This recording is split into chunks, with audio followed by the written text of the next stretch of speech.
Hi everyone. Previous వీడియోలో మాట్లాడుకున్నట్టుగానే ఇవాల్టి నుంచి మనం మీషో బిజినెస్లో ఉన్న పాజిటివ్స్ అండ్ నెగిటివ్స్ గురించి మాట్లాడుకుందాము. ముందైతే మన పేజ్ని ఫాలో చేసి పెట్టేసుకోండి.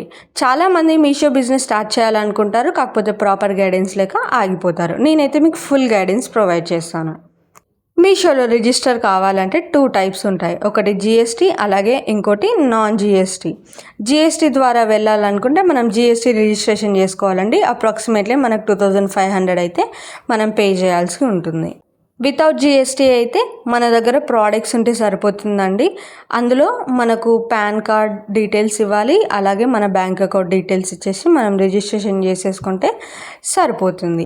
సో అందరూ అంటుంటారు కదా 5000 తోటే మనం బిజినెస్ ఈజీగా స్టార్ట్ చేయొచ్చు అని. అది మాత్రం పూర్తిగా తప్పండి. ఇప్పుడు నేను చెప్పాను కదా, జిఎస్టీతో స్టార్ట్ చేస్తే 2500 మనం జిఎస్టీ రిజిస్ట్రేషన్కి పే చేయాల్సి ఉంటుంది. అలాగే ఒక 5000 రూపీస్ ప్రోడక్ట్స్కి పే చేయాల్సి ఉంటుంది. ఒక 500 రూపీస్ మీషో కవర్స్కి చేయాలి. అలాగే ఇంకో 500 రూపీస్ మనం ప్యాకింగ్ మెటీరియల్స్కి చేసుకోవాల్సి ఉంటుంది. ఇంకా డీటెయిల్గా నెక్స్ట్ వీడియోలో తెలుసుకుందాం.